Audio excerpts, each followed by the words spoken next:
Hello students, I am Jyoti Dobi from Bright English School. Today we will study Hindi subject for the 10th standard.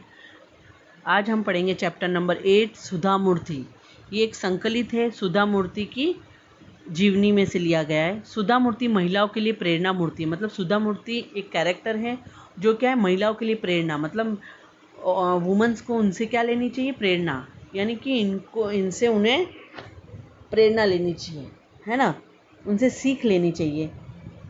इस पाठ में सुधा मूर्ति ने सिद्ध करने का प्रयास किया है कि स्त्रियों के लिए कोई कार्य असंभव नहीं है। मतलब सुधा मूर्ति ने कुछ ऐसा कार्य किया है जो हम आगे लेसन में पढ़ेंगे कि उनसे हमें सीख लेनी चाहिए कि स्त्रियां किसी से पीछे नहीं, हर काम कर सकती हैं।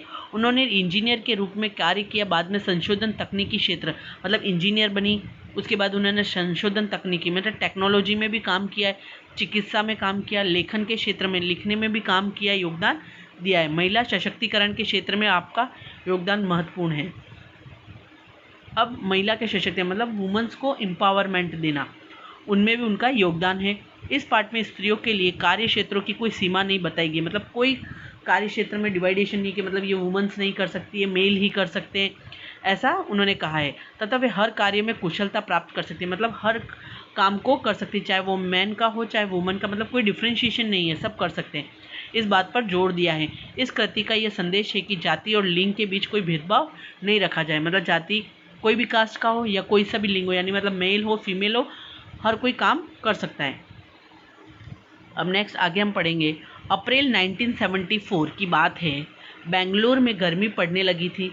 मतलब बेंगलोर की बात हो रही है, वहाँ पर गर्मी हो रही थी। भारतीय विज्ञान संस्था के परिसर में गुलमोहर के बड़े बड़े वृक्ष लाल रंग का फूलों से लदे झूम रहे थे। अब भारतीय विज्ञान संस्था मतलब इंडियन टेक्नोलॉजी जो परिसर है, मतलब ग्राउंड है, वहाँ पर गुलमोहर के बड़े बड़े वृक्ष है, उसमें लाल लाल फूल लग रहे थे। कंप्यूटर विज्ञान की कक्षा समाप्त कर एक छात्रा हॉस्टल की ओर जा रही थी। मतलब कंप्यूटर विज्ञान यानी कंप्यूटर साइंस की क्लास से एक छात्रा मीन्स एक लड़की स्टूडेंट, गर्ल स्टूडेंट हॉस्टल की ओर जा रही थी अपनी। उसकी दृष्टि नोटिस बोर्ड पर लगे एक विज्ञापन पर पड़ी। यानी नोटिस बोर्ड जो होता है ना, उस पर एक विज्ञापन लिखा हुआ था, नोटिस लिखी हुई थी, एडवर्टाइजमेंट लिखी हुई थी। यह विज्ञापन प्रसिद्ध ऑटोमोबाइल कंपनी टेल्को यानी टाटा की ओर से नौकरियों के इच्छुक के लिए था। मतलब ये विज्ञापन क्या था, एडवर्टाइजमेंट ऑटोमोबाइल कंपनी से, जो टाटा सबसे ऑटोमोबाइल फेमस कंपनी, उसमें था कि नौकरी के लिए जो इच्छुक है, मतलब जो नौकरी करना चाहते हैं उनके लिए कंपनी को योग्य और परिश्रमी इंजीनियरों की आवश्यकता है। मतलब उस कंपनी में योग्य मीन्स कैपेबल और परिश्रमी मीन्स परिश्रमी यानी मेहनती लोग जो हों, वर्क हार्ड इंजीनियर, उनकी आवश्यकता है। चौंकाने वाली बात थी कि छोटे अक्षरों में लिखी अंतिम पंक्ति थी उस नोटिस में जो लिखा हुआ था विज्ञापन एडवर्टाइजमेंट में, छोटे अक्षरों में कुछ नीचे लास्ट में लिखा होता है महिला उम्मीदवार आवेदन न भेजें। मतलब लेडी वुमेन्स उम्मीदवार आवेदन यानी कि वो फॉर्म नहीं फिलअप कर सकती है, ओनली मेल के लिए था। उसने एक बार नहीं 2 बार पढ़ा। मतलब वो छात्रा जो थी उन्होंने एक बार नहीं, वो नोटिस को दो विज्ञापन को 2 बार पढ़ा। हाँ यही तो लिखा था, उन्होंने कहा हाँ यही लिखा हुआ है। उसे नौकरी की कोई आवश्यकता नहीं थी, उस लड़की को नौकरी की आवश्यकता नहीं थी, लेकिन क्योंकि उसे विदेश से स्नातकोत्तर परीक्षा के बाद रिसर्च की डिग्री के लिए छात्रवृत्ति मिलने की पेशकश हो चुकी थी। मतलब स्नातकोत्तर मतलब डिग्री हो जाने के बाद उनको आगे रिसर्च की डिग्री चाहिए थी, उसके लिए उनको स्कॉलरशिप मिलने वाली थी। वह स्वयं भी विदेश जाकर उच्च शिक्षा प्राप्त करना चाहती थी, मतलब फॉरेन जाकर अच्छी पढ़ाई करना चाहती थी। परंतु यहाँ यह भेदभाव, अब वो देखती कि यहाँ पर ये भेदभाव हो रहा है, तो मतलब क्या है, स्त्री पुरुष में इतनी असमानता क्यों है। बस बात उसे कुछ पची नहीं, मतलब उनको डाइजेस्ट नहीं हुआ, मतलब ये उनको खलने लगी कि ये क्या बात हुई। वह अपनी कक्षा में हमेशा प्रथम स्थान पाती आई थी और कंप्यूटर विज्ञान की कक्षा में पुरुष सहपाठियों में अकेली लड़की थी। अब वो अपनी क्लास में फर्स्ट आती थी और कंप्यूटर जो टेक्नोलॉजी था, कंप्यूटर साइंस में, वो क्लास में सारे जेंट्स थे और ये एक ही लड़की थी। योग्य थी, परिश्रमी थी, मतलब होशियार थी, मेहनती, हार्ड वर्किंग थी। नहीं, उसे कुछ तो करना ही होगा। मतलब वो दिमाग में सोच लेती कि अब इसका कुछ करना ही होगा, मतलब ऐसा एडवर्टाइजमेंट और उसमें महिलाएं नहीं आवेदन करेंगी तो उसका कुछ करना होगा। इस भेदभाव को सहना उसके बस की बात नहीं थी। अब वो जो ये भेदभाव था उसको सहन नहीं कर पाई, वह इसका विरोध करने लगी और डटकर करेगी। मतलब वो सोच लिया कि मैं अब उसका विरोध करके रहूँगी। उसने अपनी डायरी में आवश्यक सूचनाएं लिखी, अब डायरी में जो इम्पोर्टेंस होती है वो सारी चीज़ें उसने लिखी और तेज़ी से हॉस्टल की ओर हॉस्टल चली गई। उसने निश्चय किया कि वह टेल्को कंपनी के सर्वोच्च अधिकारी को सूचित करेंगी। अब टेल्को जो टाटा कंपनी उसके जो सर्वोच्च अधिकारी मतलब CEO जो होते हैं उनको लिखकर भेजेगी, सूचित करेगी कि उनकी कंपनी इस प्रकार का अन्याय कर रही है। मतलब छोटों को तो बड़े मतलब CEO को पता नहीं होता है, नीचे जो मैनेजर वगैरह तो उन्होंने एडवर्टाइजमेंट की हो शायद तो उनको पता ना हो, तो वो उसके लिए उनको एक लेटर लिखती है। उसने उस सर्वोच्च अधिकारी का नाम मालूम तो नहीं था, उनको पता नहीं था, केवल इतना पता था कि टाटा समूह के प्रमुख JRD टाटा हैं। उनको ये पता था कि टाटा जो कंपनी है उसके जो प्रमुख का नाम क्या है, JRD टाटा है। उसने एक पोस्ट कार्ड लिया और JRD टाटा को संबोधित करते हुए लिखा। उन्होंने एक पोस्ट कार्ड लेकर उस टाटा कंपनी के JRD टाटा को लिखा, आपने भारत में लोहा इस्पात, रासायनिक पदार्थ, कपड़ा, मशीनों के बड़े बड़े उद्योग लगाए हुए हैं। भारतीय विज्ञान संस्था की स्थापना में बढ़ चढ़कर अपना योगदान दिया है। सौभाग्य से मैं उसकी संस्था में पढ़ रही हूँ। वो लिखती है कि आपने लोहा इस्पात मतलब आयरन इंडस्ट्री है आपकी, रासायनिक पदार्थ की है, केमिकल इंडस्ट्री है, कपड़े की है, मशीनों के बड़े बड़े उद्योग लगाए हुए आपने, और आपकी भारतीय विज्ञान संस्था में आप बढ़ चढ़कर योगदान देते हैं। तो आपकी संस्था, सौभाग्य से मैं इस संस्था में पढ़ रही हूँ। मैं हैरान हूँ कि टेल्को जैसी कंपनी स्त्री पुरुष के बीच ऐसा भेदभाव कैसे कर सकती है। अब वो जैसे कि टेल्को इतनी बड़ी कंपनी ऐसा भेदभाव करेगी कि जेंट्स लेडीज़ में 10 ही दिन में कंपनी से उत्तर तार आया, वापस जवाब आता उसका, कंपनी के खर्चे पर पूना शहर में साक्षात्कार के लिए उपस्थित हो। अब उसमें लिखा था कि पुणे में एक सेमिनार होने वाला, साक्षात्कार मीन्स एक सेमिनार होने वाला है, वहाँ पर आपको उपस्थित आना है। आवश्यक तैयारियों के साथ वह लड़की पूना पहुँची। अब वो लड़की क्या है, पूना पहुँच जाती है। वहाँ पर साक्षात्कार आरंभ होता है, सेमिनार स्टार्ट होता है। काफ़ी तकनीकी प्रश्न पूछे गए जिनके वह सही उत्तर देती गई। उसके लिए जो तकनीकी जो टेक्नोलॉजी से रिलेटेड सारे क्वेश्चन वो उसके जवाब देती गई। तभी एक बुजुर्ग सज्जन ने स्नेहीमयी वाणी में कहा, अब एक बुजुर्ग थे वहाँ पर एजेड, उन्होंने भद्रता की आवाज़ में स्नेहीमयी वाणी से कहा, तुम जानती हो कि हमने महिला उम्मीदवार आवेदन न भेजे क्यों लिखा था। वो कहती कि हमने एडवर्टाइजमेंट में ऐसा क्यों लिखा था, तुम्हें पता है? क्योंकि यह फैक्ट्री में मुख्य कार्यस्थल पर किसी महिला की नियुक्ति नहीं होती है। मतलब यहाँ जो फैक्ट्री है ना, उसमें महिला उम्मीदवार नहीं नियुक्त की जा सकती। क्यों? तुम्हारी जैसी मेधावी लड़कियों को अनुसंधान शालाओं में जाकर कार्य करना चाहिए। वो क्या कहते हैं कि तुम जैसी जो होशियार है, मेधावी मीन्स होशियार लड़कियाँ, वो अनुसंधान यानी रिसर्च सेंटर में काम कर सकती है, यहाँ पर फैक्ट्री में नहीं। लेकिन हमें कहीं से तो शुरुआत करनी होगी। वो लड़की कहती है कि हमें कहीं से तो शुरुआत करनी होगी ना, नहीं तो कभी भी कोई महिला आपकी फैक्ट्री में कार्य नहीं कर पाएगी। और वो कहती कि आपकी फैक्ट्री में वो काम नहीं कर पाएगी कोई भी महिला, ऐसे मतलब हमारी सोच रही थी। उसने दृढ़ता से कहा। एक लंबे साक्षात्कार, एक लॉन्ग डिस्कशन हुआ। अंत में उस वृद्ध सज्जन ने मुस्कुराते हुए कहा, ठीक है, यह शुरुआत तुमसे ही की जाती है, बधाई हो। और वो कहता है कि चलो लॉन्ग डिस्कशन हुआ सर, तो वो कहते हैं कि चलो अब तुमसे ही शुरुआत करते हैं। टेल्को टाटा में इंजीनियर के पद पर नियुक्त ये प्रथम महिला इंजीनियर थी, सुधा मूर्ति। अब वो कौन थी?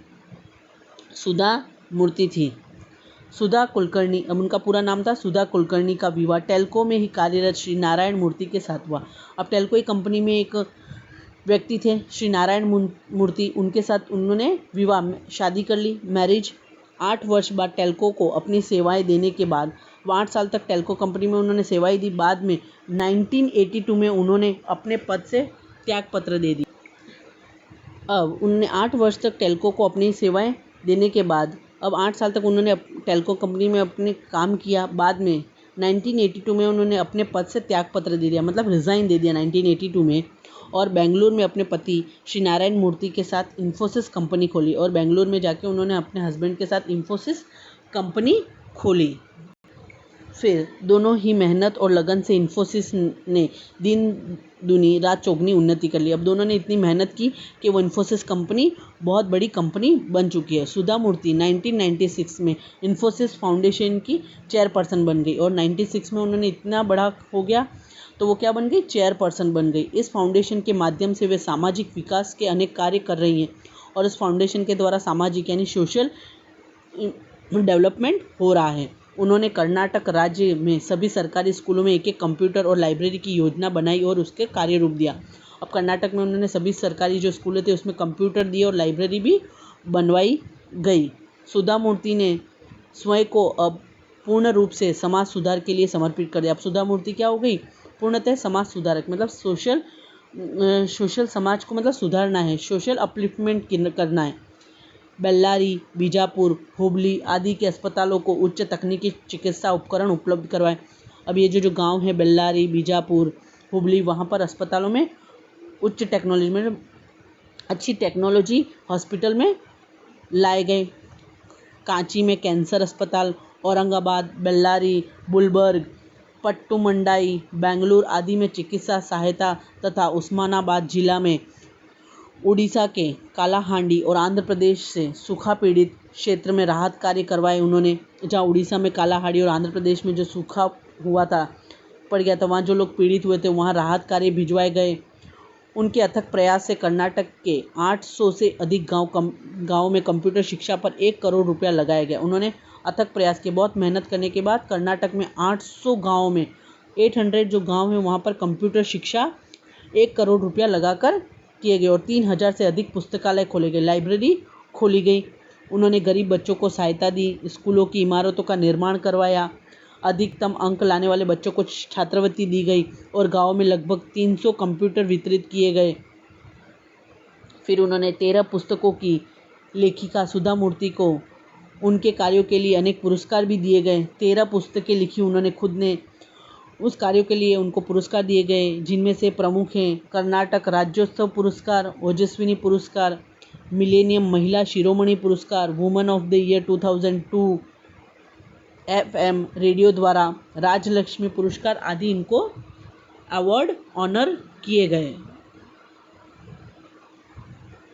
और सुधा मूर्ति ने अपनी उपलब्धियों से महिलाओं का मार्ग प्रशस्त किया, मतलब जितनी उपलब्धियां उन्होंने की है ना, वैसे ही दूसरी महिला को भी उन्होंने कहा कि आप भी कर सकते हो। आज इंजीनियरिंग महाविद्यालयों में पढ़ने वाले छात्रों में से 50% लड़कियां हैं। अब इंजीनियर कॉलेज में 50% गर्ल्स भी होती है पढ़ने के लिए। अनेक उद्योगों में मशीन के बीच लड़कियां कुशलता से कार्य करती हैं और जो उद्योग होते हैं, जो बिजनेस होते हैं, बड़ी बड़ी कंपनियां हैं, उसमें लड़कियां भी कार्य करती हैं। जिस मार्ग पर चलकर सुधा मूर्ति ने अपनी प्रतिभा, लगन और परिश्रम से सफलता की ऊंचाइयों को छुआ है।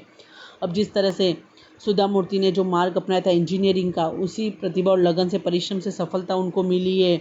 उस मार्ग पर नई पीढ़ी को आगे बढ़ता देखकर वे खुश से फूली नहीं समाती है और उन्हीं जो मार्ग पर वो चलती है और आगे भी ये लड़कियां कर रही है तो वो बहुत खुश हो जाती हैं। महिलाओं की सफलता पर वे कह उठती हैं और वो जब महिलाएं सफल हो जाती हैं तो वो क्या कहती है, हमारा मार्ग कठिन अवश्य है किंतु चलना ज़रूरी है। मतलब हमको कठिनाइयाँ आएंगी लेकिन हमको चलना है और हमें हमारी जीत हासिल करनी है। शब्दार्थ है परिसर यानी प्रांगण, आंगन होता है, विज्ञापन यानी इश्तिहार, जाहिरात, पेशकश यानी प्रस्ताव, साक्षात्कार यानी मुलाकात, इंटरव्यू होता है, आवेदन यानी अर्जी, त्यागपत्र यानी राजीनामा, पत्र त्याग कर पत्र, मेधावी यानी तेजस्विनी होता है।